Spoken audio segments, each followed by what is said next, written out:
اللہ کے بابرکت نام سے شروع کرتی ہوں جو بڑا مہربان اور نہایت رحم کرنے والا ہے۔ دیکھتی آنکھوں، سنتے کانوں اور علم کے متلاشی ذہنوں کو ہمارے چینل آواز گرد پر خوش آمدید۔ روایت ہے کہ بنی اسرائیل میں ایک عابد تھا جس نے کبھی کوئی گناہ نہیں کیا تھا، جو ہر وقت عبادت خدا میں مشغول رہتا تھا۔ ابلیس کو اس سے بہت تکلیف رہتی تھی۔ اس نے اس کو گمراہ کرنے کے لیے اپنے بچوں کو بلایا اور ان سے کہا کہ تم میں سے کون ہے جو اس عابد کو گمراہ کر سکتا ہے کہ اس کی بے گناہی نے مجھے بے حد ناخوش کیا ہے۔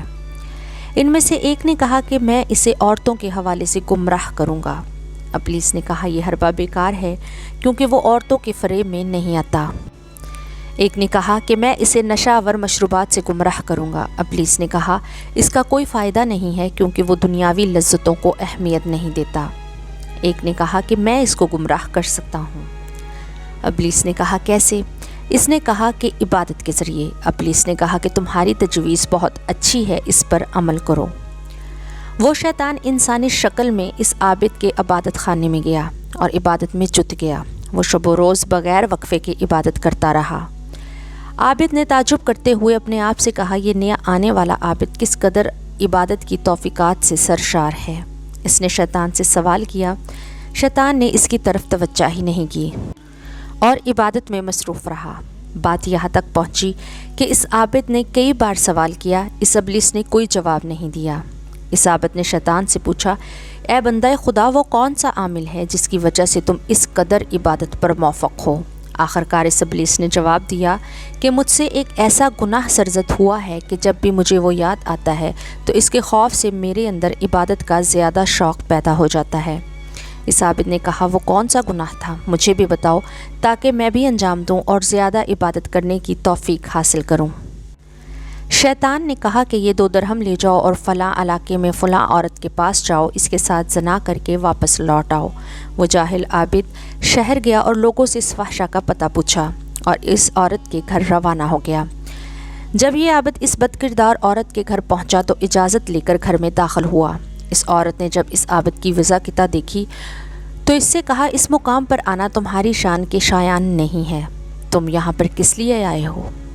عابد نے شیطان کا قصہ بیان کیا۔ اس عورت نے کہا اولاً کسب توبہ تو یہ ہے کہ گناہ سے بچا جائے، ثانیاً یہ کب معلوم ہوتا ہے کہ توبہ کرنے والے کی توبہ قبول بھی ہو جاتی ہے؟ یہ بات کان کھول کر سن لو، جس نے تمہیں اس راستے پر چلایا ہے وہ شیطان تھا جو تم کو اس طرح فریب دینا چاہتا تھا۔ اب اپنے معبد واپس جا کر دیکھو، وہ شیطان وہاں پر موجود نہیں ہوگا۔ وہ عابد جب اپنے عبادت خانے واپس آیا تو وہ شیطان وہاں پر موجود نہیں تھا۔ وہ عورت اسی رات دنیا سے کوچ کر گئی۔ اگلی صبح اس عورت کے دروازے پر یہ جملہ لکھا ہوا تھا کہ اس عورت کی تشییع جنازہ میں شریک ہوں کہ وہ اہل جنت میں سے ہے۔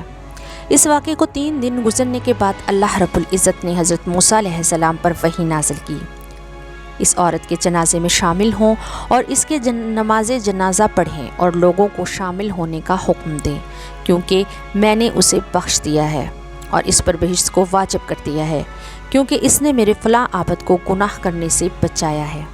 حضرت موسیٰ علیہ السلام نے حکم خدا کو عملی جامہ پہنایا۔ اس طرح ایک گناہوں میں غرق عورت امر بالمعروف اور نہی عن المنکر کی وجہ سے رحمت الہی کی مستحق قرار پائی اور اللہ تعالیٰ نے اسے اہل بہشت میں سے قرار دیا۔ آپ سے گزارش ہے کہ ایسی اسلامی تعلیمات سے اپنے بچوں اور گھر والوں کو آگاہ کریں تاکہ اس کی روشنی میں وہ زندگی بسر کر سکیں۔ اس ویڈیو کو صدقہ جاریہ سمجھ کر زیادہ سے زیادہ شیئر کریں۔